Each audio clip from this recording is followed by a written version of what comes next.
Well, yes. I mean, it's certainly useful to try and draw lessons.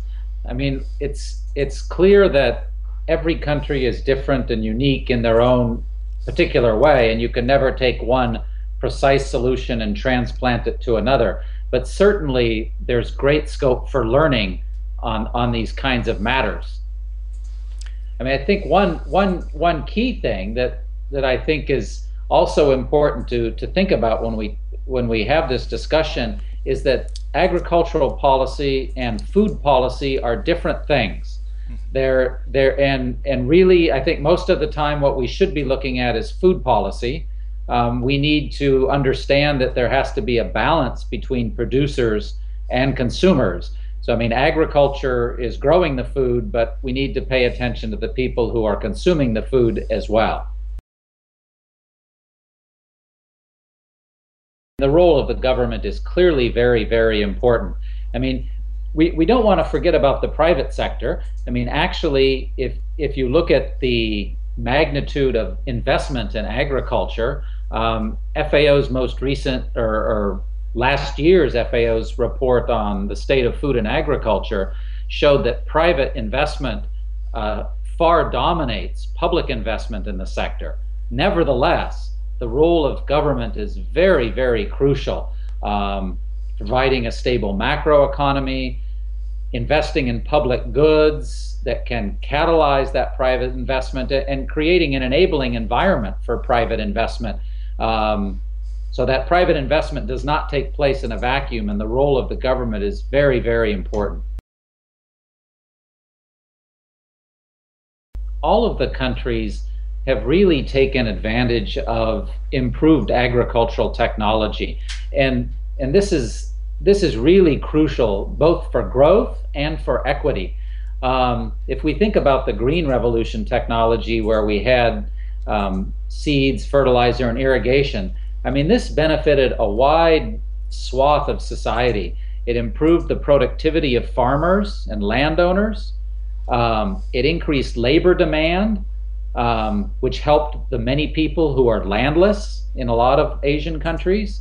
It helped to smooth out production fluctuations, so cutting down the big troughs in prices at harvest time and cutting out the big spikes in the lean season.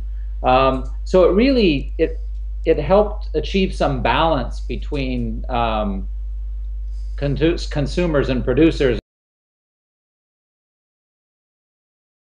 I think the answer is a definite yes. I mean, those countries are so poor, and agriculture is such a large part of their economies that it's really, and so many of the poor people are in the countryside, that it's difficult to see how those countries can get moving even in a macroeconomic growth sense.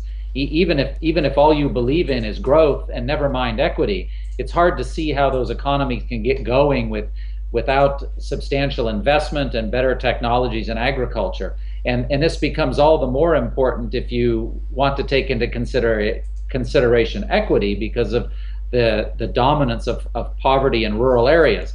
Now, some of the lessons I think that can be learned is that we've seen elsewhere in Asia.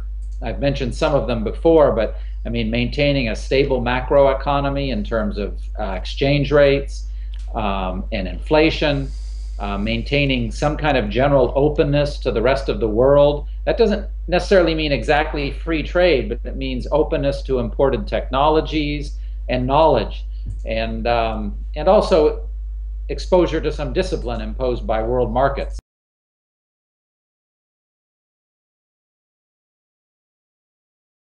It seems to me to get Africa moving, it will be very important to get African agriculture moving. And to get African agriculture moving, it's going to be essential to have improved technologies of some sort. It doesn't necessarily have to be high tech or fancy or anything like that. When I say improved technology, I mean something that's increasing the productivity of farmers, whatever that may be. And my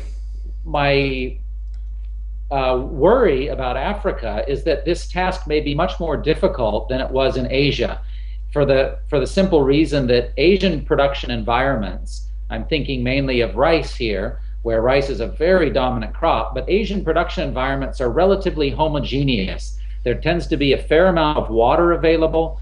And so these technologies spread relatively rapidly, and the same seeds could be used across a wide range of environments. And clearly, this made the task much easier. But my limited understanding of Africa is that production environments are much more heterogeneous. You don't have as much flat land. There's very different rainfall regimes. And so when you have so many different crops that are appropriate for different environments, obviously the research task of developing and then later disseminating these technologies becomes much more difficult in Africa than it is in Asia. And so I don't think it's impossible to develop these technologies for Africa. I just think it's going to take more work than it did in Asia. So it will be a real challenge. Well, I think in the role of civil society, I think it can be very different across different countries. I mean, if we look at the example of Indonesia during the Suharto years, when a lot of progress was made at developing the rural economy, improving rice productivity, and getting a mass movement of people out of poverty, I don't think civil society played all that much of a role in that, precisely because it was a relatively authoritarian society. Fortunately, you had a leader who was very interested in creating a healthy, sustainable, productive rural environment. But in other cases, I think the role of civil society will be very, very important. And probably the best example of that is Bangladesh right now, where they've made, I mean, huge contributions in a wide range of activities in creating, in health interventions and delivering health interventions, in creating microfinance institutions that can lend to non-farmers, but also farmers in some cases as well, in helping to empower women. And so I think it can go either way. Certainly, if possible, it's better to have a big role for civil society. And I think civil society has played a really helpful role in Bangladesh and deserves a fair bit of the credit for the remarkable progress that's been made there over the last 20, 30 years.